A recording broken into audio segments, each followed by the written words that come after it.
Hello, welcome to another episode of Basking in the Evergreen, where the winner of last week's Green Room, Catherine Emma Sweet, comes to talk to me for about an hour, and then straight away afterwards, I don't like to say loser, but the runner-up, Karina Cantus, gets to talk to Nikki DeKeuster. But we're here first because, Catherine, you were the winner on your debut on the Go Indie Now Network.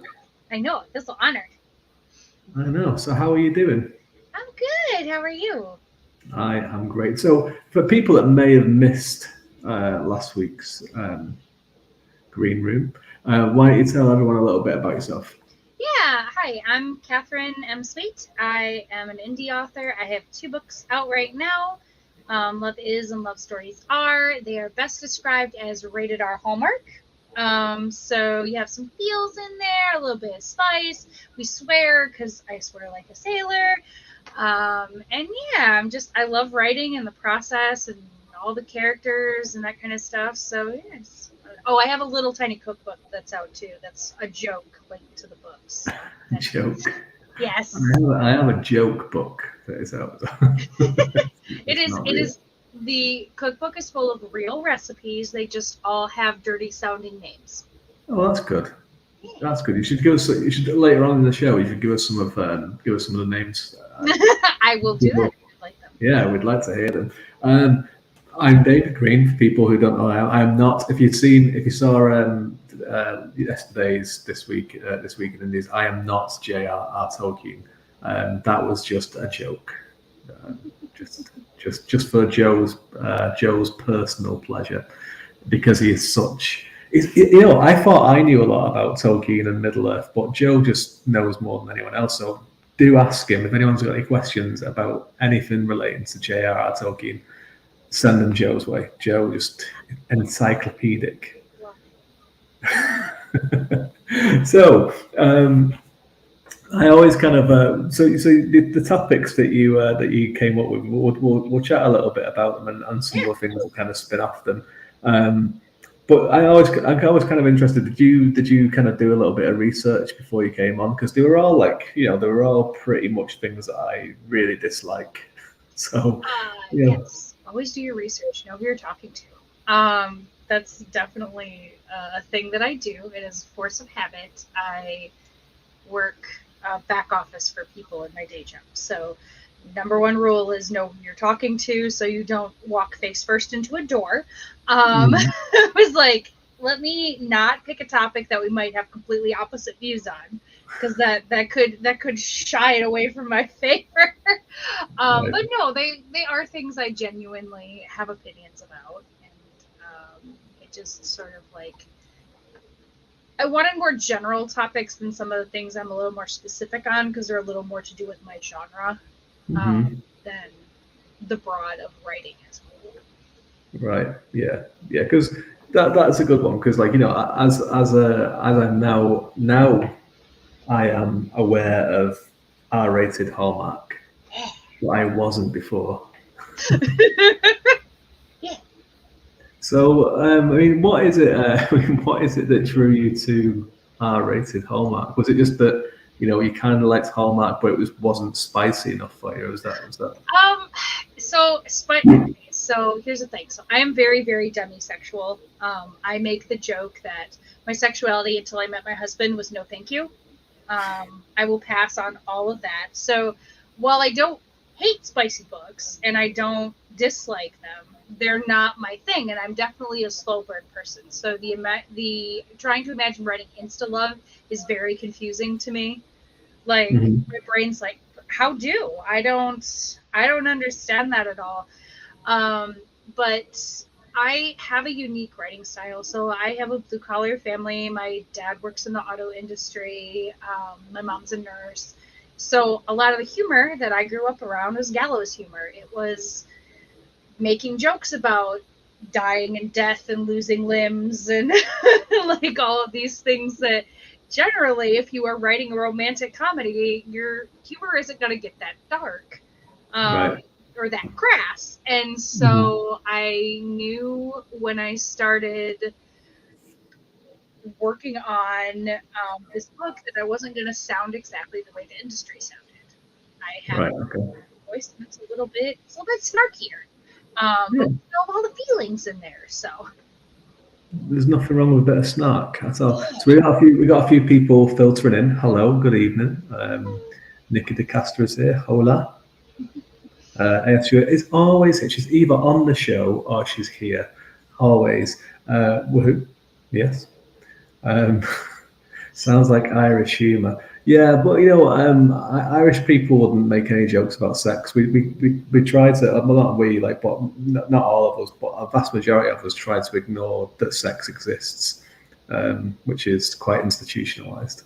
If you want to hear a funny story, my family actually, on my dad's side, immigrated from Ireland. But when they immigrated, it was not super popular to be from Ireland in the U.S. at that time. So they came across as Canadians. Okay. They immigrated to Toronto, got paperwork, and then immigrated as Canadian citizens, not as U.S. citizens, not as Irish citizens when they came over. Because there was all those signs up on saying, was it no paddies? Was that what it was? There were various versions. The PC version was no Irish need apply.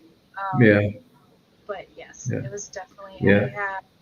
I studied my family history a little bit. That was one of the interesting little tidbits that we got. And then we also had a family member, when she immigrated from Sweden as an indentured servant to pay off her ship over. Yes. Can't find a ton on her, though. I have a feeling that might be a purpose.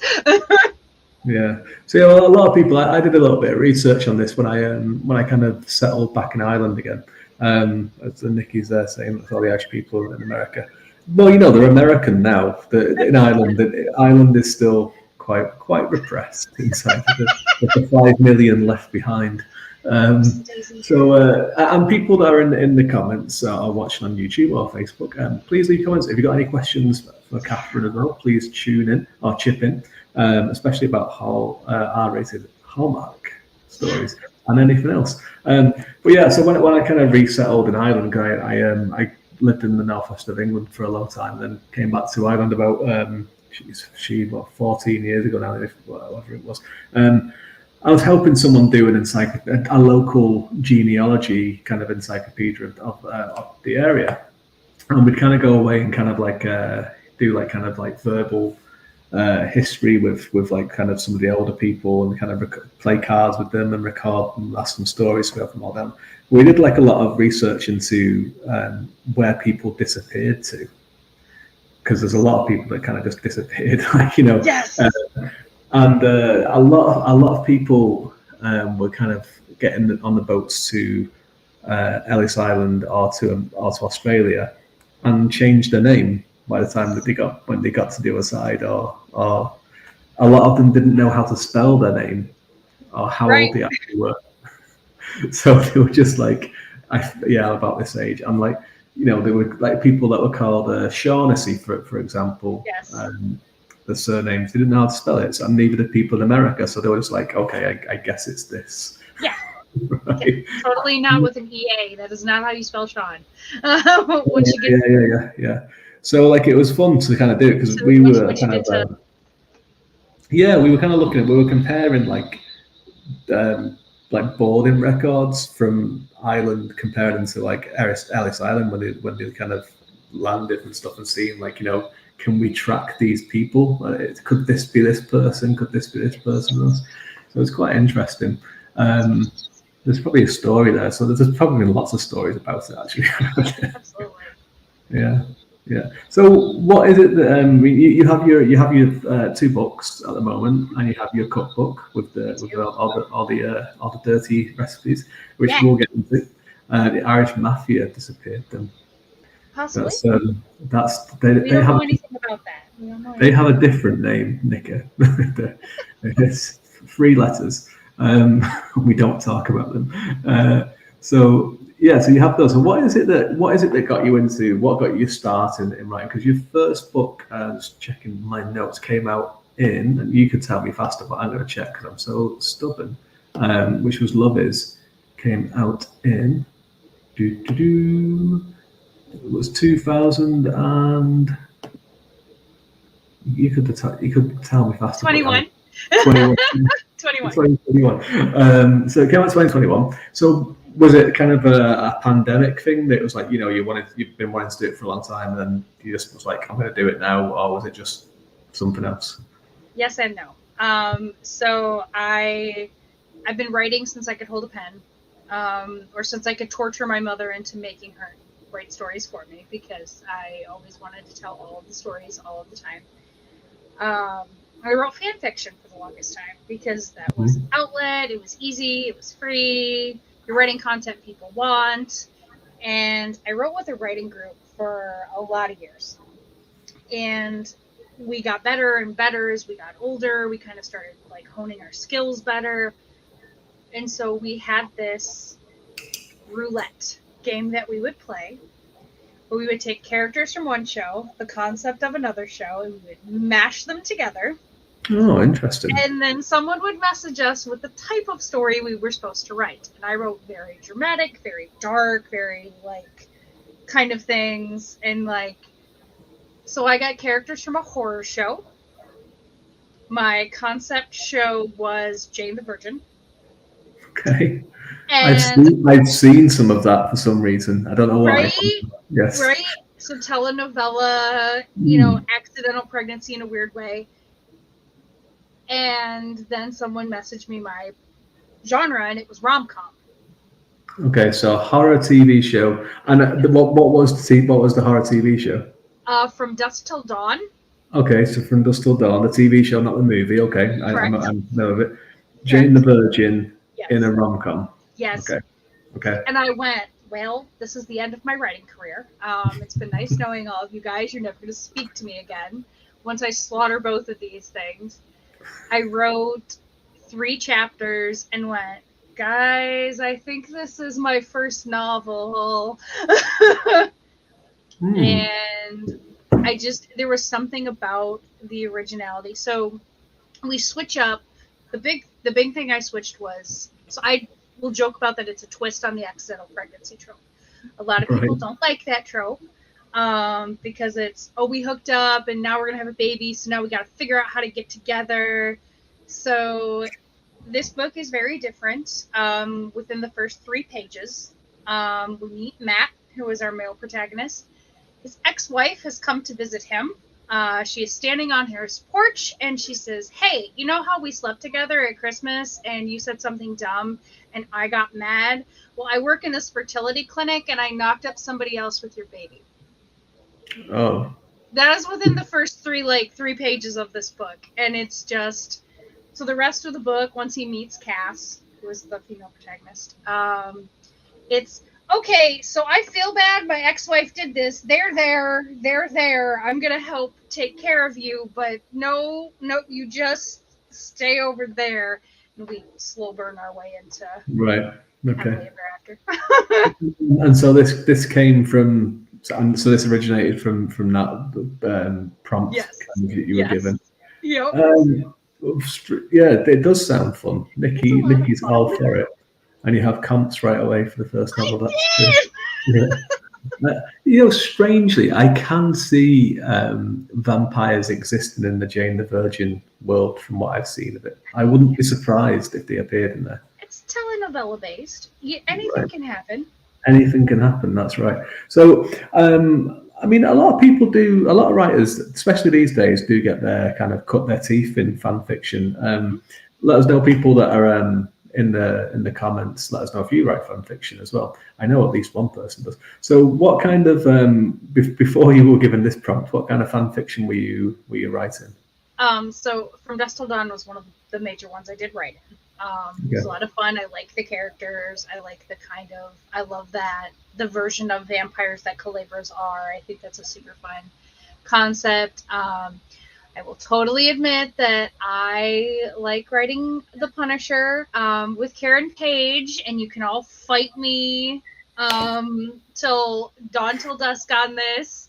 That's one of my favorite ships. And then I wrote a lot, some in anime, like Dragon Ball Z, like that kind of stuff. So if the character is grouchy in any way, shape, or form, that's my favorite. Right. Are you grouchy? Are you angry? Yeah, you can come with me. I'll fix you, baby. It's okay. It's such like a creative kind of field. Yes. Anita is saying that she has never written fan fiction. So the other person, uh, Nikki, Nikki Sackler, then this may or may not be some Harley Quinn steamy fanfics on some role playing forum or another out there on the interweb. I know something else that she's written fan fiction wise as well. I don't know if she's going to admit it. No, but Anita hasn't. I've never written fan fiction either. But then again, like maybe headcanon. I Yeah. definitely have. I spent a lot of time like wondering what's going to happen in certain things and going, this would be good if this happened. Yeah. And that's kind of the same, isn't it? 100%. Yeah, maybe I should do. All the fanfics I cannot talk about this time. I'm giving you the opportunity to talk about it if you want to. it's The internet will keep your secrets. It's fine. The internet will keep your secrets. Exactly. And do you still write fan fiction, or have you kind of? You do? I do on and off. I'm having a little trouble with writer's block currently, working on my next 2 books. So I'm kind of using that as like I try to write every day. So I try to write every day. So that helps me with a creative outlet. So I keep moving, at least doing something in the writing sphere when I can. Right. I can see the appeal to it because it's just to kind of get that. Especially if you are kind of struggling with something that you're working on at the moment, because you're working in a world that's already built with characters that you already know, and you get to do things that, like Nikki does with the Nexus and Brina stuff from my books. She does things that I would never do and never go in that direction of. That's fine. You can have your dream. I've speculated a lot of fan theories, but never written anything. I suppose that's the way, isn't it? Sometimes I like fan theories better than how the actual show goes. So right, I think a lot of people. I think David wrote Twilight fan fiction at one point. I do. It was called 50 Shades of Grey. No. EJ, whatever that name is, James, whatever it is as well. It's funnily enough with Twilight. I've not read any of the books. Nope. I went on a date with a girl to watch the first movie. Okay. I didn't go and see any of the other ones. So obviously, that's how well that date went. But I did go to see the last one in the cinema, the Breaking Dawn Part 2, because I'd heard about the absolute madness that unfurls in that book about like the vampire baby and the werewolf like falling in love with the baby as soon as it's born and other things like that. And also, I was living in Ireland at the time, and we'd heard of it. Went round on the Irish news, I think, about the terrible Irish accents in it from the Irish vampire family. So loads of people went to watch it, and it was the most I've ever heard anyone laugh in a cinema. When they were like, "Top of the morning tea." I studied theater years and years ago because I'm very old. And we had one of our alumni who had actually just gotten a small part on a soap opera. And we all went to see the first Spider-Man together in the theater with Tobey Maguire. And way back. And there is a line in that where Mary Jane says, they said I needed acting lessons. A soap opera said I needed acting lessons. Our entire row just lost it. And the whole theater is like, it's not that funny. Like, it is that. It was a private joke from the movie for you guys. I promise you it is that funny. Yes. Nikki's saying that I like Nexina better than I let on. Look, I'm just happy that it brings people joy. It brings one person joy to do it. So we were talking a little bit before we came on about sequels and answers, and before we kind of start talking about some of like the stuff we talked about in the show last week, I thought it was quite interesting. So you were it was Raymond's first job as soap opera. See? There you go. Was it Days of Our Lives? It sounds like it might have been something like that. That was on for Donkey's Years, wasn't it? Is it still on? I think it's still on. Is it? Is Daylight still on? I don't know. I'm not a big soap opera person. Me neither. But yeah, so we're talking about sequels and answers, and you had some interesting. It was The Bold and the Beautiful. Okay, I know that one. I've heard of it. It's not travelled very well outside of America, I don't think. It doesn't really, but I've heard about it. So yeah, sequels. Oh, okay, Bruce Campbell. Okay, and giving out answers. So you were saying how they're just going on about it. Yes. Days of Our Lives has moved to Peacock. I think it was Jensen Ackles on Days of Our Lives for a little while as well, wasn't he? I think that's a joke. Yeah, because there's one of them, I think. It pops up in that Supernatural episode where they go to the real world, isn't it? And it's, yeah. That's a good one, that one. Anyway, so sequels and answers. So we were talking about how series go on and answers can be, kind of leaving it open-ended. Yes, he was. So I was kind of interested in that. So you were saying that however not everything needs to be completely wrapped up, which nowadays there is a tendency where it's like every single thing has to be answered. And there'll be a prequel about something, and there'll be an origin story about the most bizarre thing. Yes. I take it that you are not a subscriber to that kind of thing. I think if it adds to it, then maybe. So I believe everything in moderation. I ended my first book on a very open-ended ending. I feel like you could have walked away kind of knowing what the words meant at the end of the book without spelling everything out. My mother disagreed very heavily, and I got a lot of emails and text messages about how I better be finishing the sequel because she wanted to know all of the answers. Right. And I didn't flesh out every single answer to every single question. I didn't need to, but the goal because I wrote it as a duet, so there's just 2 books. And the goal was to, at the end of the second book, feel like the camera was panning away from the characters as we were leaving, and not everything was spelled out in black and white, but you got the sense of how everything was going to be going forward. It was kind of right. And do you think that kind of comes from? Because that's the way I kind of like it as well. I like the important things to be answered. Yeah. Even though some of the important things I don't mind if it's ambiguous as well, right? I don't mind that. But I do like things that are just left to the imagination. And do you think that's more? Do you think that comes from your kind of fan fiction background as well? Because it gives people more scope to kind of come up with their own version of the thing. 100%. Run with the stuff. Go with it. The only thing I will say is I had to be careful in the editing because when I wrote I think it was my second draft of the second book, I realized that I'd answered the question in the first book that I'd left open. I'd answered it 3 times. And so when I was doing my second draft, I was editing. I was like, oh, I don't need this. I edited all 3 of them out. Right. And my alpha reader's like, can you write maybe one of those back in? So I was like, yes, absolutely. We can do that. But yeah, I think that does come from fan fiction, from seeing those open-ended holes that you can be like, I wonder what was down that rabbit hole that we didn't explore and go down. Like, why is that answer? Yeah, I mean, people talk about what was in the case in Pulp Fiction still, and it's 30 years later, and people still talk about it. Quentin Tarantino won't ever say. He says that, and his reason is because it's like, that's someone else's movie, like what's in there, and he doesn't want to take that away from people. Exactly. So, but then but then you do have this tendency these days where it's like, well, here's how Jack Sparrow got his hat and his little beads in his hair. That's his dirty laundry. People were demanding to know where it came from.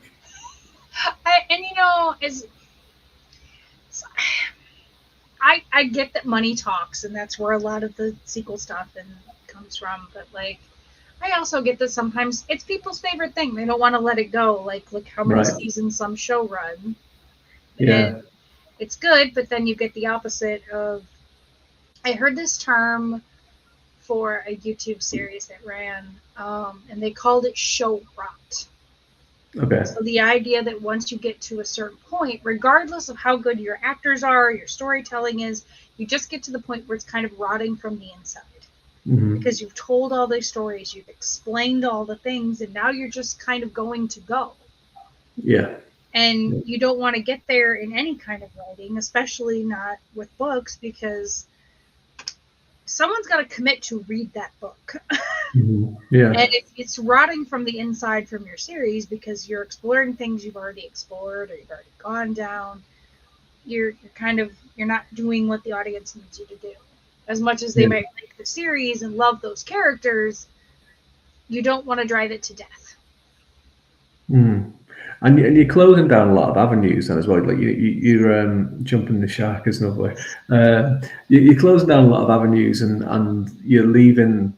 You're funneling the story into certain points where it's like, well, we can't do this now because this thing that we did 2-3 years ago or 2 or 3 books ago it'll contradict it. Walking Dead had showrun. See, it's Walking Dead had showrun since the second season. To be fair. And that was mainly because the entire season in one spot. and that was because like they were just like, you can't have any money for this season. It's like, okay, we'll just spend it on a farm then, I guess, and and then we'll spend next year in a prison, and we'll send it. It's like, great, okay, fantastic. Yeah, because like it's yeah. I mean, there's a lot of things have that kind of problem, or a big problem as well is like especially with like kind of more like Hollywood driven stuff, and especially things that's not a Negan fan. I really like the actor of Negan, and but I just think he's I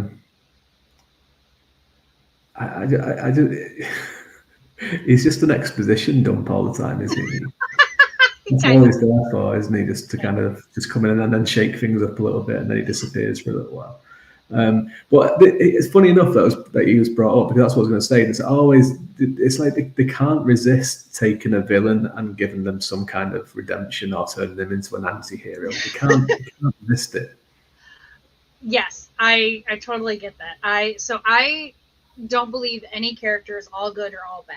Everybody's got some kind of variation in shades of gray.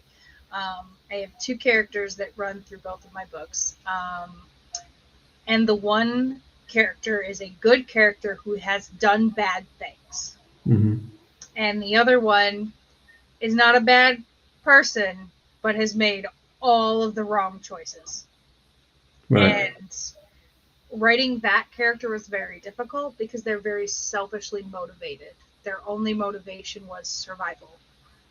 Me. Mm-hmm. I survive, and I am not that way. I am a very selfless kind of person. So I'm always thinking of somebody else ahead first. And so trying to write that character's mindset so hard for me. Like, I would be like, what would I do? I'm going to have to do the opposite in this scene. Yeah. I think that's more compelling though as well, because like I mean, Rick's a good example from Walking Dead, but I think the best example of like a different type of or like protagonist, Nexus. Yeah, Nikki really likes Nexus. Like a good one is Walter White from Breaking Bad, whereas like he's essentially a good person, and it goes the other way. It comes to the point where he becomes the villain, and it's like it's an interesting thing to kind of see. And with Rick, they did the kind of same thing where it brings it to the line where it's like, well, he might become the villain here, but he kind of walks it back a little bit, which was interesting as well. Right. And even in a show that's suffering, and even in writing that isn't necessarily perfect or the best, I think you have high points, even within some writing that's like, oh, that right there is fantastic. That little thing right there, that little nugget, that's good. That's solid. Yeah. Okay, Jesse Pinkman does the opposite. Starts back. He does, yeah. He has a really good arc as well. Yeah. He's a great. Breaking Bad is just great. Like anything in that universe is brilliant. Really great stuff. And Saul Goodman is just he's just the kind of grey area constantly, isn't he? Just doesn't quite escape. He almost goes one way or the other, but he just stays trapped in that grey area always. So, which actually brings us to something that you brought up in the kind of in the show where you talked about the absolutes of writing, and there are some very kind of well-worn tropes that everyone kind of sticks along because it's the hero's journey and this and this, but you were kind of like sort of not pro rules. You kind of like you can break the rules. No. There are obviously certain rules that you should not break. Like what? So if you wouldn't say it out loud to somebody's face, you shouldn't say it in your story. So I thought you went into real life. Then it was like, wow, okay. No. So think of it like this. I will tell you a horror story from one of my first writing classes in college. I had a very diverse writing class. My particular writing circle was awesome. It was me. We had one white guy. We had a Hispanic woman and 2 Black women in our little circle. Mm-hmm. And so we were super diverse in our little group. And I was like, oh my God, I love this. I'm going to learn so many different perspectives. And the gentleman who was in the writing class with me had his character say a word that a white person is not allowed to say because the character was Black and thought that was okay. Oh, okay. So he was writing it from a Black person's point of view. Yes. Okay. And so he thought it was fine in our writing circle to just say that word. And I was like, so other than certain things like that, I do think that we should work on breaking rules and breaking stereotypes because writing, and we talked about this a little bit with indie writers kind of blazing trails. Like they are the first ones who are writing more queer representation and polyamory as not a sexual thing, but as like a genuinely romantic thing and like some of those kind of stuff and I think that holding ourselves to a lot of rigid, hard rules can hurt people that are trying, especially people who are learning to write. Like a couple of the Discords that I'm a part of, we had a lot of neurodivergent younger writers. And I write long-winded. Like my chapters are long. They're broken up in scenes, but they're long chapters, like 20, 30, 40 page chapters. Those are long chapters.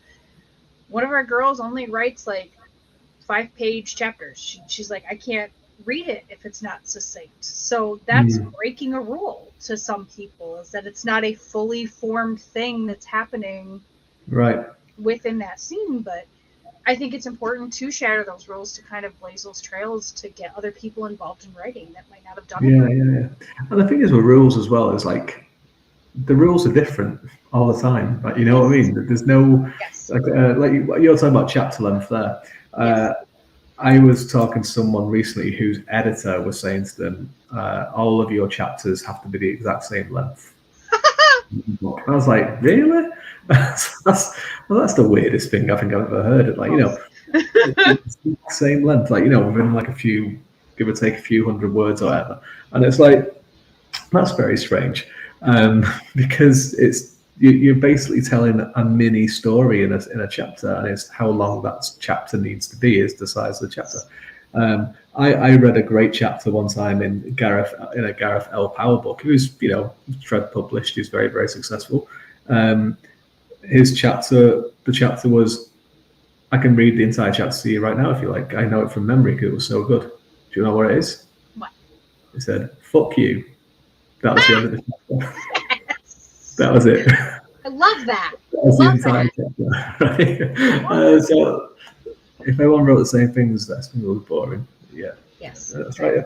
Yeah, and that's the thing because we kind of mentioned it in the show. Like, Stephen King, for example, wrote the book on writing, which a lot of people that want to read, that aspire to write, have read. But then he breaks many of his own rules all the time. Yes, become very aware of my was uses. I'm quite neurotic about was. But yeah, so you read on writing, and like Stephen King is talking about, don't use that many adverbs, and don't use this, and don't do that, do this. And then you read the first page of any of his books, and it's like, wow, he needs to write. He needs to read his own book. Out the window the rules go, and I'm doing it. Yeah. But he's interested as well because, like, what you were talking about before from your writing group with don't kind of say things that you wouldn't say yourself. Yes. I mean, obviously, he does use what I presume that word that you were on about, but he only uses it for people that are not nice people. Yes. And there are white people as well that are saying it as well. I have a back and forth on that particular thing. So I think that, okay, this is my slightly controversial thing that I'll say about writing slurs into your writing. If you need to write a slur to tell me that your bad guy is the bad guy, you failed writing your villain. Right. That is true. That's a good point. That is a good point. I never thought about it. I don't need to see if I need to see that to know your guy's bad. You're failing me somewhere. You're not bringing those subtlety things in that I need to see. Right. And that's the thing for me. I in my first draft of my first book, it is not a slur I've ever heard used, but it was definitely a negative connotation about a group of people because of their race. That in my first run through, when I'm just typing away, when I went back on my first round of editing, I was like, I definitely don't need that word for you to know that this guy thinks that. Yeah. It's because the rest of the writing is making it obvious, and you don't need to do it. Yeah, that's good. So we talked about Stephen King a while ago. I can't remember it was on last week's show. I think it was. It seems like so long ago, about the cocaine method. So Nikki tried it. I wanted to post it. That's a shame. It really worked out well for him. Don't no drugs. It's a bad idea. Stick with caffeine. So we also talked about look down on genres. So I think, and writing snobbery in general. So I feel this was like something that was. I think anyone that kind of writes especially if they're writing genre, can kind of feel that sometimes. But I got the impression that it's something that you felt quite a bit. Yes. Yeah. Yes. Let's talk about that. So one of the writing groups I'm a part of, it's very much more fantasy. Like, we have a lot of fantasy writers in that group. Not that any of those are bad. Not that any of those writers are bad. And a lot of times I don't think it comes across intentionally. But there's this idea of, I am creating this entire world from scratch, ergo, my writing is maybe on a different level than somebody like me who's writing a romantic comedy. The snarkiest comment I got was from someone who was writing a straight romance book. But because my book had the comedy element into it, she thought my book was lesser. Okay. And said as much. She's like, well, you're a writer, but it's a rom-com that you're writing, so really. And I'm like, do you want to write jokes? Right. I don't think you do. Yeah. Like, comedy is hard to write. It's hard. It is. And I'd like to like talk it up like, oh, that was the hardest part of writing, but a lot of it came out very naturally. And the dialogue I was writing, I'm very dialogue heavy as a writer. Again, I have a theater background. I studied theater, so your dialogue moves your story. So my dialogue moves my story. Like when you're talking about those kind of things. Right. Yeah, sure. And yeah, it's a funny one because obviously I write mostly fantasy, and like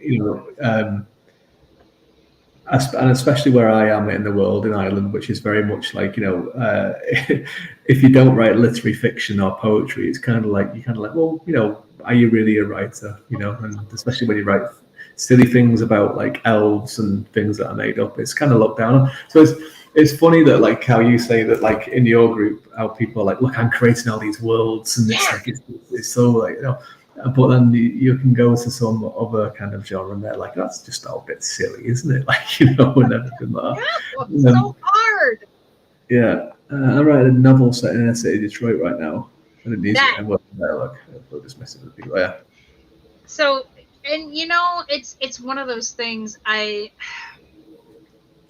think I live near Detroit. And depending on where you're at in Detroit, you will or will not hear that word depending on where you're at in Detroit. Right. I wouldn't know. I've never been to Detroit, and from what I've heard, I might never go. It's I know there's a RoboCop statue, and that's right. quite exciting. Unless you're going to like the worst neighborhood, for the most part, Detroit is fine. It is. It's fine. It's It fine. is. Listen, okay, it's Michigan. We're not all right. We never have been. The auto industry was like the industry, and when it sort of started to collapse over here, there's a lot of poverty. Yeah. There's a lot of things that went terrible. I know that. I know that from RoboCop and from Eminem when I listened to Eminem when I was 16. What are you talking about? Yeah, there you go. It's all about romance needs finesse, respect any writing can pull off. That's true. Any kind of writing is very, very tough and has its own challenge. And it also depends on how manic you are, because like I'm manic to the point where like I had to figure out when the coin machines for like your car for like your to pay to park on the street. I had to figure out when those went digital in Houston for my brain to calm down. Oh yeah. Yeah. So you've intrigued me about Detroit, by the way, bringing it up. So is there a day that you can see where RoboCop will become reality in Detroit? Because that's if that happens, I'm definitely not coming. I would like to see RoboCop, but there's always shenanigans involved with people trying to make him go bad. I don't think he would survive. The thing with Michigan people is we have this like drive to take things apart to figure out how they work, and I don't think the redneck who would take him apart would be able to put him back together. Poor RoboCop. Have you been to the statue? Is it real?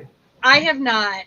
So the last time I went to a Detroit Red Wings hockey game, which is why I was going to Detroit, and that's the last time I've been to Detroit, and that was many years ago. Robo-Dog is a thing. Yes, they're terrifying. What? Robo-Dog? Yeah, they're used for surveillance for certain police departments. Really? Oh, wow. Yeah. Oh, crazy. People are being uncomfortable with that whole thing. Yeah. You're well ahead of us. We've not even got the Amazon drones yet over here for bringing our purchases. Don't want it. It's all bad. So the other thing that you brought up, and this was one of the ones that was one of the. This is one that won you that was a tiebreaker, essentially a tiebreaker, was opinionated authors are overstepped, especially in writing groups. Which I see so many of them all the time, and they're so annoying, aren't they? That overzealous critiquer that very honestly means well for the most part, like truly does. Well, okay, I can't say that all the time, but often means better than how they come across. Or sometimes, some people are snobby. It happens. Right. But that whole idea of I know best because this is what works for me is something that I have seen over and over and over again. And when I do critiques, when I do read-throughs, my notes are always, this is how I've read this. Is this how you're trying to come across? Right. Maybe we try something like this. ... How are you feeling? What are you trying to bring across here?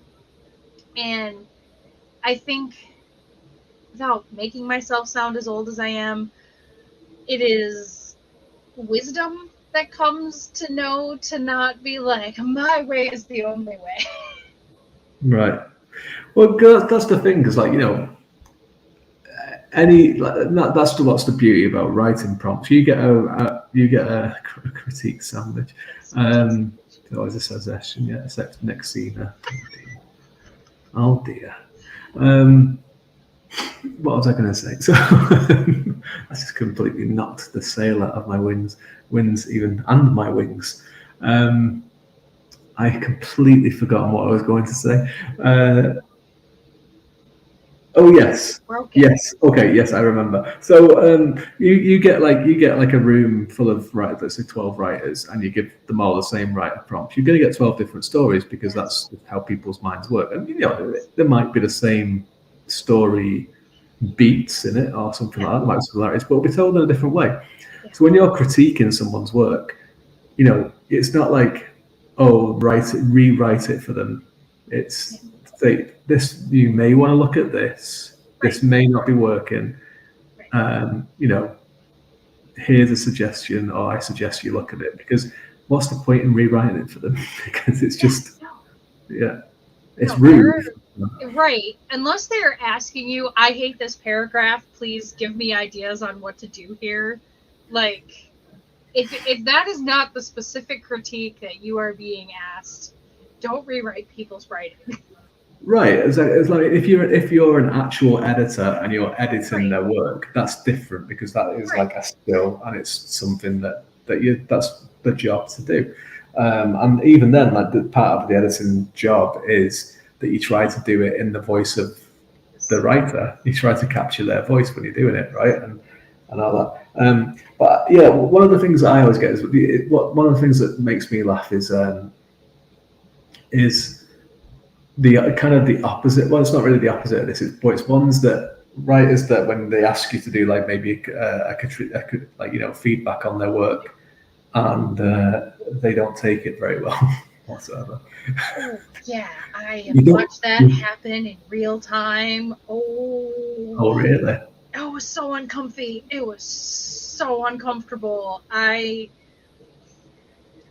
So again, I write rated R Hallmark, so I have comedy and feelings and all these things. And the person who was down talking my writing, because it was just comedy, thought she had written the most gut-wrenching scene that it was going to break everybody. And one of the popular tropes, one of the staple things that is in romance books, is the third act breakup. Okay. Is where the characters have gotten together, they finally admitted their feelings, and then something happens and they break up. Whether it's the miscommunication trope of they thought they heard something, and instead of having a conversation like adults, they just stay silent. She thought it was this big thing. Mm-hmm. And she's like, well, I know that my scene was just so crushing, and someone else was in our critique group, and she's like, one of the other girls is like, why do you think it was that bad? We all went, oh no. And she was so hurt, and I was like, oh no, honey, come on, we can work on this. We can make this more devastating. Let me help you inflict more pain on your characters. I got this. I can help. Yes. Yes. It's very rough. I specifically avoided the miscommunication trope and the third act breakup in my second book, because both of my characters were good communicators. That's good. I mean, yeah, it's a funny one, because like that's the thing. Like, you know, you come across a lot of very, very supportive. You come across like so many supportive writers, and like, you know, loads of great communities to be in. But you get a lot. You also, there is some of the opposite as well, where some of the, you know, I kind of am members of some groups that I kind of never I should really leave them, because I never do anything with them. They just pop up on my feed sometimes, and I'm like, it'll be like someone like, you know, what do you think about my blurb? And then there'll be like about 20 people all saying that it's terrible. This is how I would have done it. And it's like, oh, just...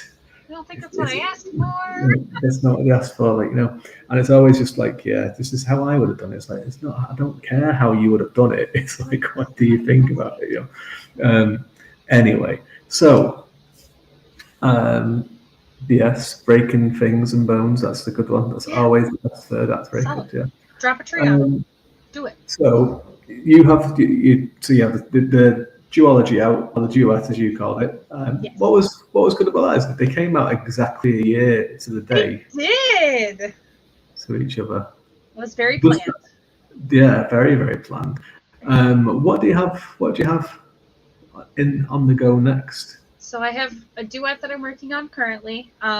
So I write rated R Hallmark. So while it is funny, I deal with trauma and deal with things when I'm working through the book. So the second one is going to deal with surviving religious trauma. In the background of a funny romantic comedy, we're twisting the bodyguard trope in the first one. And then we are twisting the second chance romance in the second one.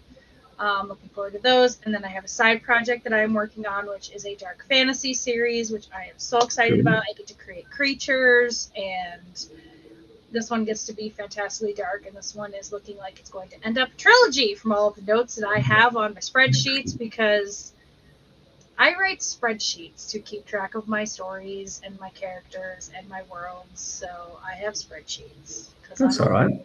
I'm a weirdo. So. That's good. I know there's lots of weird and wonderful ways to do this. Because see, Joe has left this comment on for ages. I did see it, and I think this is wishful thinking on Joe's part, because he loves Tolkien so much, he never wants it to fucking end. So it's like, just keep going, keep going. It's very fair. Send him all of your Tolkien fan fiction. I would feel unprepared to write that. You could do it. You could do it. Just talk to Joe. He'll give you some pointers. Give me some pointers? Okay, aye. Yeah. You can tell you everything, the time setting and everything that he wants it in. So when do you think your next book will be out? So my original plan, I was hoping to do it this fall. I have a feeling it's going to probably end up closer to the end of the year this year, knock on wood. If not, it'll be the very first part of 2024. I would like to keep them about a year apart, is always the goal, but I had a lot of trouble with the second book. Actually lost my editor. I paid for an editor, and then they disappeared.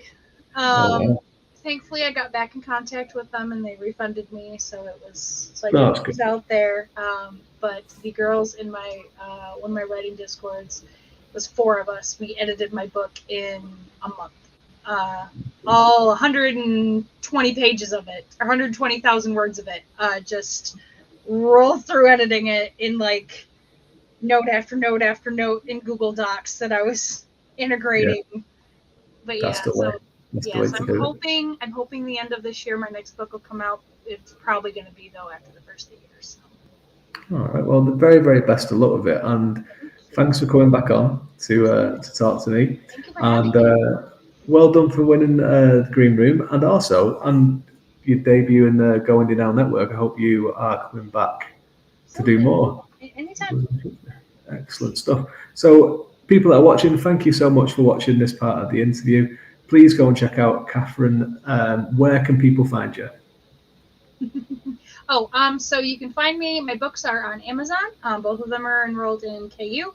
Or if you just Google Sweet Tales with Spice, like you're telling a tale, you'll find me there, and all my social media handles are there, TikTok and Instagram and all that kind of stuff. Excellent stuff. Well, thank you very much.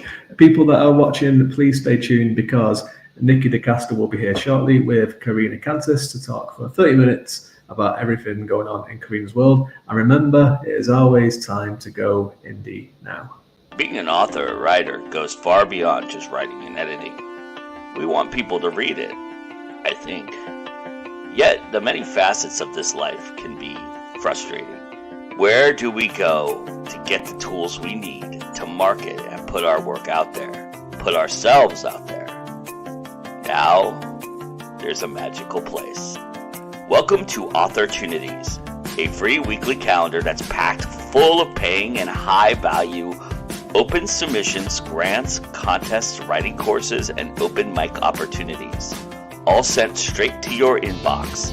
Authortunities is your one-stop shop for all things writing related, curated by Angela Yuriko Smith, an award-winning poet, author, and publisher with 20 plus years of experience as a professional writer, a publisher of Space and Time magazine, a 2-time Bram Stoker Awards winner, and the HWA Mentor of the Year for 2020. Angela Yuriko Smith knows how to navigate the markets and help other writers to find the best opportunities to take their writing careers to the next level. And the best part? Authortunities is absolutely, completely free. Angela sends 2 weeks of her calendar at a time for free, so you can stay on top of all the latest opportunities without having to pay a penny. But if you want even more opportunities and stay one step ahead, then you can subscribe to the premium version on Substack. With the subscription version, you'll receive 1 month ahead, so you can plan and prepare for the best opportunities well in advance. So what are you waiting for? Sign up for your Authortunities today at AngelaYSmith.com. and start exploring all the amazing opportunities that are waiting for you. Whether you're just starting out or you're a seasoned professional, Authortunities has something for everyone. Hello. Hi, Karina. Hey, How are you doing? I'm good. Thank you. How are you? Oh, very, very good. The sun is still shining, so I kind of am loving this lighting and this time of year. So, I was going to say, your sun is still shining. It's like midnight here. oh yeah, I That, suppose. went and disappeared a few hours ago. Well, welcome to the runner-up portion of Basking in the Evergreen. Thank you for joining us. My And pleasure, dear. why don't you tell the people a little bit about yourself, what you do, what you write, and then we'll get into things. Okay, well, as an author, I am an award-winning and best-selling author of 14 fiction books. I write in most genres, everything from fantasy, young adult, short stories, poetry even. What else we got? Let me think. Supernatural. We have erotica. We then go darker into dark romance, dark mafia, dark MC thrillers. There's romance, science fiction. So yeah, everything when it comes to writing. I've been in the publishing business now for 30 years. I run Author Assist, which is my company and helps authors with their marketing and promotion and also publishing.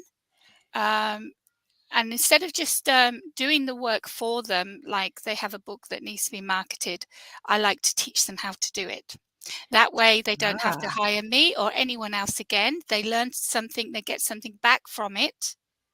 And so they can do it themselves after that. I think it's really important that authors learn how to do this and not have to keep hiring. When I started many, many years ago, I was in the position of holding my debut novel in my arms because I was like squeezing it to death. Oh yes, So of course you proud. do, right? Yeah, so Totally proud. get that. But then I looked at it and thought, well, now what? Where do I go? What do I do? How do people get to know who I am? How do people know that that book's there for them to read? And there was no one to help me. And we're going back a few years, there was no Kindle out then. It was all paperbacks. Mm-hmm. There was like get an agent, get a publisher or self-publish it, and you're left to do everything with no one to help you. All the legwork, going to all So the bookstores, it everything, right? was, yeah, everything phone I've calls. learned, I've wanted to give back to authors that need that help. And that's why Author Assist started. That's been going since 2015 now. I'm also Go Indie Now is I'm the graphic designer for Go Indie Now. So a lot of the backdrops, the episode graphics, I do them for Joe. And I am executive director of the Easy Way Network for Authors community. That has a lot going with it. We can talk about that later. That's quite evolved. And I'm sure I've left something out, but yeah. So Maybe it'll come up. I wear a lot of hats. I do a lot of things, but I have been around for a lot of years. I got winded and exhausted. Need to go take a nap just listening to the amount of stuff that you do. Wow. Okay. Exactly, Anita. Well, so you said you've been around for a while. What tips? What have you seen that's changed the most? Like what's gotten easier and what's gotten harder for authors in that time, would you say? Well, let's go to Amazon doing the best thing they could have done, and that was invent ebooks and bring out the Kindle and allow everyone to become an author. That was sarcastic, by the way. That was I actually think comment there. No, there is a good and bad thing about that. I mean, when that happened, everybody was publishing. Everything was out there, was mostly crap. That gave us indie authors who were really taking it seriously and wanting to do something with their books, wanting to have readers, wanting to keep on reading, a really hard time to be taken seriously. That has changed. Yes.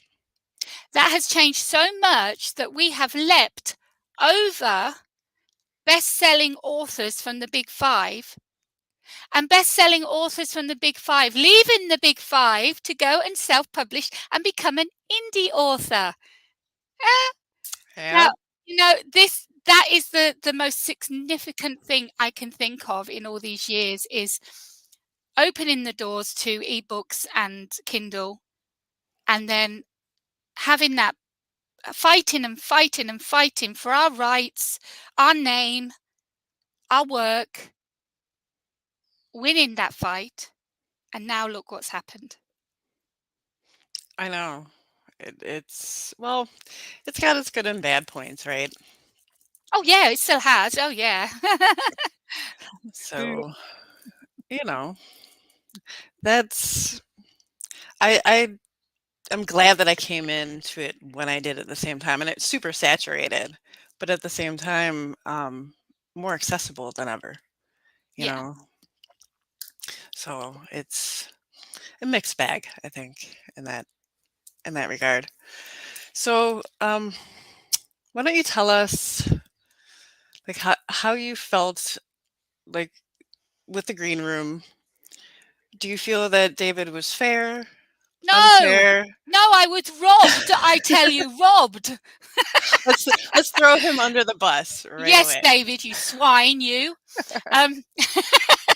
No, it was good fun. It was. I love debates, and I was raring to go. I researched the hell out of that. I didn't do a 5-minute. Oh, let's just write something down. I researched the heck out of it.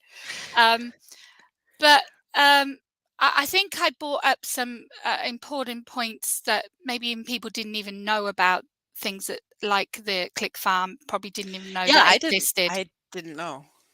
That was Yeah. the first for me too. So The it seems only like an odd thing to do, but people will do all kinds of things, so it also does not It's surprise me. not that odd when you think of how much money they're stealing from the authors and how much these authors that pay them to do it are making because of it. Mhm. See, All right. yeah, Well, oh yeah, okay, yeah. You would say that now. There's no evidence. It's been flushed. where do you think I got the cocaine from for my binge? All right. Okay. It's your supplier, is it, Nikki? Yes. No, the only thing about that actual subject was, I think, it didn't matter how many times, because after, when he talked about it again, and I really tried to get my point across, it wasn't about Kindle Unlimited. Everyone was making comments about Kindle Unlimited, and everyone, Joe and David and guests and everything, and I'm like, this isn't about Kindle Unlimited. This is about click farms. I'm talking about click farms here. You're not listening to me. It's so frustrating. I think it's because it's so new. Like, they didn't know what to say.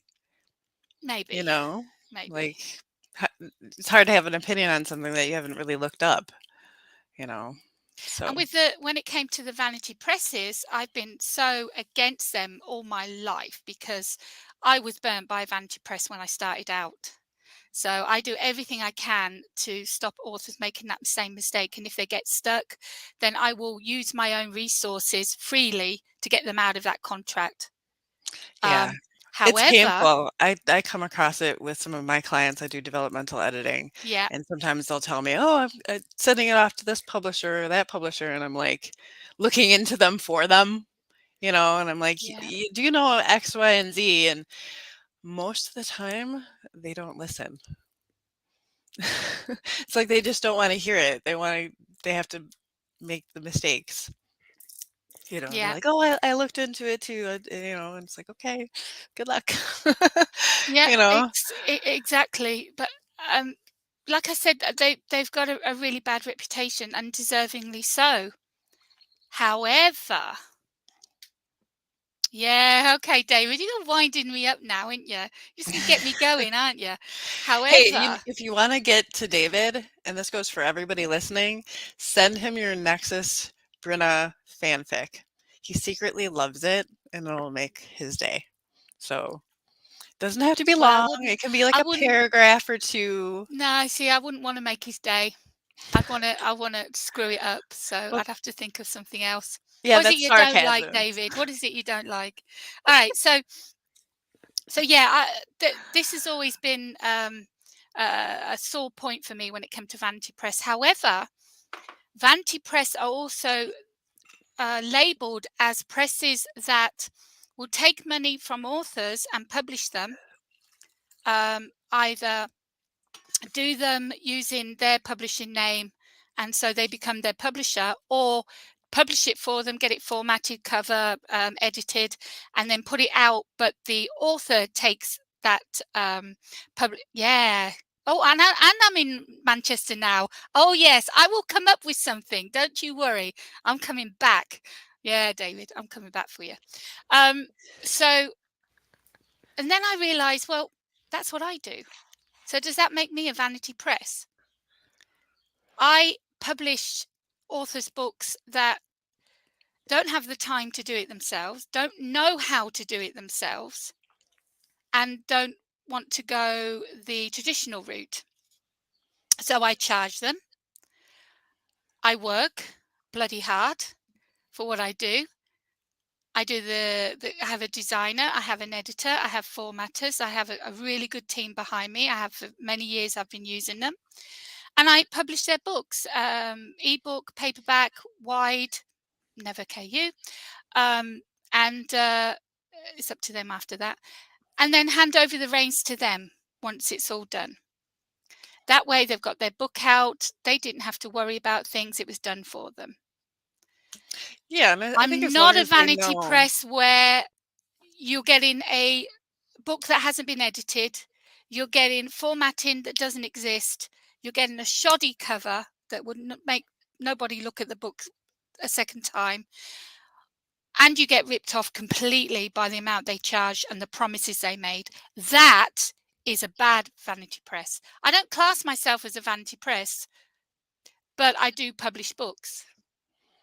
Yeah, There's I a think big difference. there is that distinguishing factor there too. Or I've seen some vanity presses where they take like a giant chunk of the money on top of charging you. You know. See, yeah, that's like being a publisher and taking the chunk of the royalties that the author makes, but then the author doesn't have the opportunity to go and see how many sales. They have to go by trust that, Yeah, yes, it's the worst that of all publisher worlds. says you sold 30 books this month. Oh, did Mhm. I? Okay, well, I have to go by trust that you're telling me the truth. But when it's their book and they're the ones in charge of how much it's going to be sold for, how much royalties they're going to make from it, and to keep an eye on the sales, that's the way to do it, and that's the way I work. Yes. I think there is a difference. It's all in how you present it. Yeah, Especially exactly. nowadays with so many people deciding to go into publication, and then they get into it and realize all the hats you have to wear. And they just All want the to write, hats. you Yeah, know. that's it. I mean, some of my clients, the New York Times best-selling authors and award-winning authors, and they're just constantly in their writing cave. They never come out. One book's finished, the next book's already started in the editing phase. The next book's already started for the third draft of that, and it's just over and over. And of course, they've got no time to do their own marketing and promotion. So you need to hire someone who knows what they're doing, who has that experience and knowledge and the time to do that for them. Yes. So, you write, I was looking at some of the things that you write, and I saw a lot of, the dark themes, or maybe that's what I was drawn to because that's what Ooh. I like. Oh, And really? yeah, We need to talk. we need to- um, and so you must have like a thing for the bad boy. You like exploring that sort of dynamic. Well, they always say, especially for your first book, write about what you know. Yeah. My first book was about an outlaw motorcycle club. I've never been a member of an outlaw motorcycle club, but I've been on the outskirts. My mum growing up, my mum was next door neighbours to a lady of the Hells Angels. So we had all the bikes popping in and they had all the parties at the house. And I was like, I don't even remember how old I was. I'm guessing now 11, 12, no, younger than that. And so I was in and out as well. And so I got sort of caught up in the culture, the rock music. Yeah, how can you not at that age? How can you not? Oh my God, magic mushrooms. And so, so yeah, bad influence. But the guys were amazing, and I just felt so loved and wanted around them, and I loved that feeling. And all then through there, then we went on to my first boyfriend was a biker. I used to sing in a rock band, and then I ended up having my own motorbike. So the lifestyle has always been part of me. Yeah, you So can definitely write what you know then. Write about what you know, exactly. So to write, they're love stories, but they have so much conflict and so much action. And it really opens the door to what goes on behind what you think and Motorcycle Club is. Oh, You that's know, cool. does anyone know what a 1%er really means? Most people don't. Only the people in the circle or read those kind of books or watch Sons of Anarchy know what a 1%er is. Sergeant of Arms. What does a Sergeant of Arms do? What does a treasurer do in this hierarchy of an MC? So it started off like that. That was the first one, and it was more of a. I wanted to think of In Times of Violence, my debut novel, as outsiders of the 20th century. Because it was one of my favorite S.E. movies. Hinton's And books. Outsiders, the movie and the book, that made me write In Times of Violence. So if you love the book, you love the movie, you've got to read In Times of Violence. Who's your favorite greaser? Oh, it's obvious, isn't it?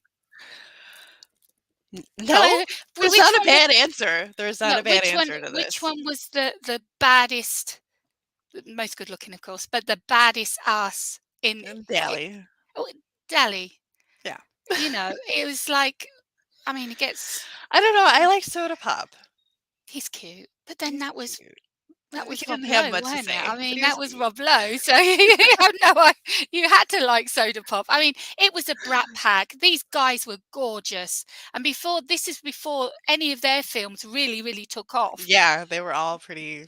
They were good actors, and they went on to do really good films. I mean, Tom Cruise. I mean, come on, and that was like one of his debut roles in The Outsiders. So, well, and I would say that you can see the outsider influence of my novel too. So. Oh, just to put that out there, just a bit. It's not super overt. I don't have motorcycle gangs, but certain films and books that really stay with you for a reason, they do influence you in your own writing. Yeah, we had to read it in school, right? So it was like, I don't know, I was like 13 or something, and I was like, I don't want to read this book, you know. This is why I was so determined to get. Yeah, I know. I was so determined to get In Times of Violence in the curriculum, because we read Outsiders in the UK schools, and you read Outsiders in the US schools. I mean, if I could have got my book into the curriculum as like another Outsiders thing, I mean, I wouldn't be where I am now, you know. But no regrets of where I am now. Very happy. Touch wood, stays like that. So it started off as that, and it was a debut novel, and I had no intentions of writing anything else. That's right, exactly. There you go. Oh, Ralphie. No, Johnny. I still can't. You just killed me. Stay gold, pony boy. Stay gold. I can't even. I know the lines from that movie. I've watched it so many freaking times. I know the lines from the book. Joe just broke my heart right here live on Basking Evergreen again. So yeah, I had no intention of writing another one, but the fans demanded a sequel to In Times of Violence, and so Huntress was born. And then that was the second book where the guys were taking the main roles, and I was like, well, no, I mean the female character, of course, the love interest, she was the main character, but the hierarchy of the MC was male orientated, and I went, nope, time for a change. Let's bring the ladies in, let's get the guys to ride bitch for a change, and let's put some stockings on, high heels, and kick some ass. And so the kittens were born, and that was Lawless Justice, which is now being turned into a screenplay. And I have someone in Hollywood, won't mention any names, who's looking forward to reading it. Yes, I know. That's every Lawless, author's dream. yeah, isn't it just? It is. Like 30 years now, so I you know, if I can Come on, finally getting the script done. So that's a start. You know, it does take time, but it's not what you know, it's who you know. Yeah, you know, yeah. And if I hadn't made that contact that I've made, then I'll probably have a absolute nightmare trying to get someone to read that script once it's done. But Lawless Justice, nothing like it's been on the movies, nothing like it's been on the silver screen. It is a story about 6 women who lead professional lives: a doctor, lawyer, mechanic, photographer, psychiatrist, and a journalist. But they lead double lives. And at night, they put their leathers on, they become the kittens, and they are paid vigilantes that the local people who can't sort out their own problems pay to sort out trouble that they're having. I have trouble finding high heels for US size 14. C'est la vie. I can hook you up, David. There are websites for such things. You may want to take your time with it. Yeah, I heard about that. Yeah. Be waiting a while with the strike. I doubt it will be. Yeah, we are taking our time. There's no rush. It's been 25 years now. I think we can wait a few more. But it's been done. That's the whole point. You know, it's the book that all the readers want to see the most on the screen out of all the books that I've done. That's the one they want to see turned into a movie, and that's the one I think would really make it as a movie. So then. After that came Road Rage, and Road Rage, I decided again I wanted to move away from the MC, outlaw MC, and I wanted to discuss about another kind of MC, and that was racers. These were circuit racers that go around the tracks on their super bikes and go for, you know, to get the trophies and to get up in the league or whatever you call it. But they were also doing illegal road racing in the evenings. So you've got like super bikes like the Ninjas and the Yamahas and what have you. So the whole book, Road Rage, was about this group of this different kind of MC. Bikers still, but a different kind of MC. But they didn't fall that far behind an outlaw MC. However, someone decided to gate crash the party. An outlaw 1%er MC called the Hawks decided to gate crash my book. They had no business being there. So they took off. They took over the other half of the book. So you've got the first half, which is all about rage. So they come into your head and take over? They come into the book. They just took over. I couldn't do nothing. You know, characters do that sometimes. Characters. It was a freaking MC. Well, how am I going to fight an MC? You know, you back away. Okay, boys, it's all yours. Well, there are always ways. I don't know. Everything burns, Karina. Everything burns. Yeah. So yeah, the book in the end, Road Rage, ended up being 2 parts, but they meshed together because of the illegal activities that the road legit racing team were doing behind closed doors, led them into the pathway of the outlaw MC Hawks. The lead character, which is female, of course, she was an old lady to the president of the Hawks. She escaped, lived a very quiet lifestyle, keeping her head down until she bumped into one of the members of Rage, got that adrenaline, wanting to get back into it again, get back with a group and feel like, be respected, feel like she was doing something. Yeah, hell yeah. breaks so she breaks the did. mold right there too. Yeah, Like yeah. that. And of course, because it was a different kind of MC, she thought she'd be safe. But the history found her, and it didn't turn out very well in the end for her. But I won't go into details. You'll have to read the book. So yeah, that is my 4-book MC. But here's the mistake I made, Nikki. When I did In Times of Violence, I had it as a young adult. Huntress, Lawless Justice, Road Rage 18 plus. I couldn't make a box set of the Outlaw series. Oh. So the adult version of In Times of Violence needed to That's be why written. there's two. That's why there's two different versions. I think I saw something about that on your site. On my site, but there isn't 2 versions out yet because I'm still writing it 20 years later. Oh, okay. I wasn't ready to write it. If I'd done it when I was supposed to do it, it wouldn't be the book it is now. And it's because of going into the dark side and getting deeper into more graphic with the violence, more explicit with the sex. Really, I mean, women love this. Women, housewives, they can't get enough of these books. It's cathartic and healing, I think. It's sick to say that, but it is. I don't think so at all. It has us face our fears and face our traumas, and in doing so, we can see that we're safe because we're here reading a book. It's not happening to us. Yeah, if it's something no, that I can see where you're experienced. going with that. Yeah, I never felt guilty about writing stuff like that.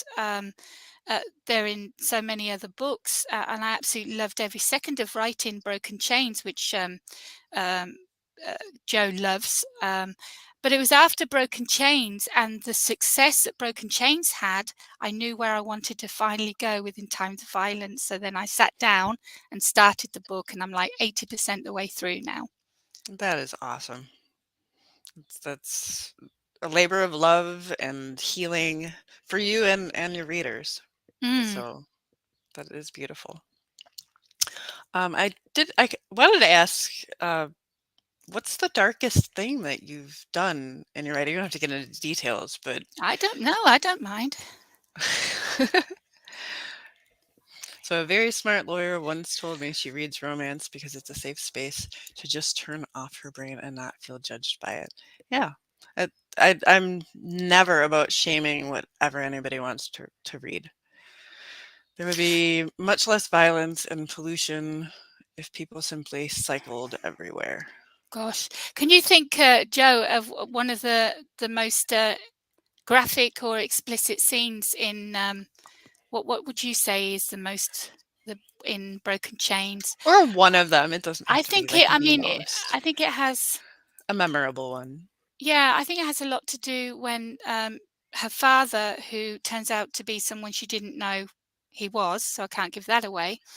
But she refuses to do an arranged marriage that's going to bring him higher up and get 2 mafias joined together.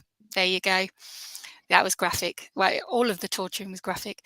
And so because she refuses it, he actually takes her down to the dungeons, and Ooh. she is whipped until she's unconscious. She's starved. Tortured. Yeah, until she's ready to be submissive and to do what her father tells her to do. Give me death. Well, that was her choice, and she was determined to do it. She was determined. She was going ahead with the wedding. She was determined on, yeah, exactly. She was determined to do it, but then she got kidnapped by another mafia. Oh. Yeah, See? but then the torture started again with another mafia. It was Yeah, it's because of who 3. she is. Yeah, 3. Mhm, It's 3 because of of who them. she is, who her name, her blood. It puts her in the hands of these mafia dons who want her for different reasons. But she does get a happily ever after for a little while, because I can't see, for me, happy ever after doesn't exist in my books, because there's a happy for now, but a happily ever after to me is not realistic, not in this day and age. Not a sweet happy ever after, you're going to have turmoil, you're going to have There's always going to be conflict. challenges. There's always going to be challenges. So I give my characters hell of a rough time in every single book that I put them in. But they do get their happy for now at the end. Yeah. And I think like people who like straight romances, I've heard it often said that they don't want sequels. Like for exactly this reason, because they're like, I don't want them to have any more trouble. And a sequel is gonna mean trouble, right? You know, it's they say that some of them say You've that never if written anything dark. I'm sorry. it's all I'm just right, laughing if at David. yeah, I know. If a romance doesn't have a happy ever after, happy ending, it's not a romance. Well, that's bull. You know, dark romances are probably one of the most biggest Well, yeah, genres at the moment. the dark romance, but then they go in knowing that it's dark and then it might not. But if it's just straight romance, it can be a real big turnoff for It's them. I just yeah. I mean, I like a good romance, but I like the darkness as well in them because it makes it more realistic to what's going on in our life in this day and age. You know, there's no Yeah. there's no getting away from it. There's nowhere you can hide away from violence. There's nowhere. Yeah. And like we said, it's got that healing element to it. So, um, what what would you say got you into writing? Did you just feel like it was something that you had to get out of your soul? Yeah, I Did think you it know that it started was off. therapeutic? No, it started off as poetry at school, like you do. Um, and then short stories, and I was like, oh, my imagination's quite weird, isn't it? And then it was nightmares, and the nightmares then gave me these scenes that I wrote in my books. These Okay. dark scenes came from nightmares, and the scenes then come together, and you glue them all together, and you go on from one to the next conflict, result, conflict, result, and you've got yourself a novel that just does not stop. The action does not stop. Yes. Page turners. My books are page turners. Did did you travel to a lot of these locations? Russia, no. But I lived in Greece for 30 years. I just noticed that they take place all over the world when I was, I dabbling mean, through. I'm from England, so all the biker books are always based in the UK. Okay, the Mafia one has got the Italian, the Russian, and the Greek Mafia in it, and MI5, which is UK. I lived in Greece for 30 years, so I was able to write about things around and foreign food and what have you. But the others, I mean, Italy's Italy. That's, you can research that quite easily. Russia, we didn't get over to Russia. It was just the Russian mafia were in Italy trying to find her. So Okay. Yeah, because that's the thing with the internet nowadays. You can travel literally anywhere. anywhere, it's all research. You have to research if you want to have a good book and realistic, and for no one to question your stuff that you're writing about, because they will. If you try and write about plastic surgery and you've done no research on it, somebody will get you on it. So Mhm. you need to do your research if you're going to write about something like the mafia and what goes on. So That's what's really nice about writing groups. There was a discussion about maybe getting too much feedback from people and how that can sour things. But writing groups can also give you access to people who have professions that are, maybe on the outside of things, or can give you that direct feedback, so you can just ask a question and they can be like, well, actually, I work in this, or my cousin works in this, and I'll ask, and that's true, they but go right to it. if you ask anyone, you tell them that you're right and you're doing some research, most people will gladly help you. They'll gladly answer the questions that you need to make your book the best, especially if you're going to mention them in the front. Oh, acknowledgements. Yeah, of Right, course of I'll let you course. know what I know. So I have one final question Mhm. before we wrap up, and that is, what are your thoughts on garden gnomes?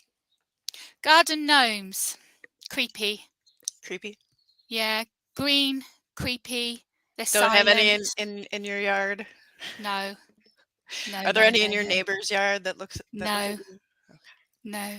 All right. Garden gnomes are like clowns. They don't come anywhere near me. All right. Probably wise. Okay, well, thank you for coming on. Why don't you tell people just again as you're going out where they can find you and get in touch with you if they want to partake in your services or Yeah, anyone that wants to write a book, has written a book, needs help with their marketing. I have huge reach with a TV show, podcast, radio. Get in touch with me, Author Assist. You can find all my details underneath in the video down there. Also, Linktree will be there as well for anything to do with Karina Gantus online with my social media and my books. You can find them everywhere. All right. Well, thank you for joining us, and thank you, audience, for joining us. Thank you, for Nikki. this It's been a pleasure. Basking in the Evergreen. And remember, it's always time to go indie now.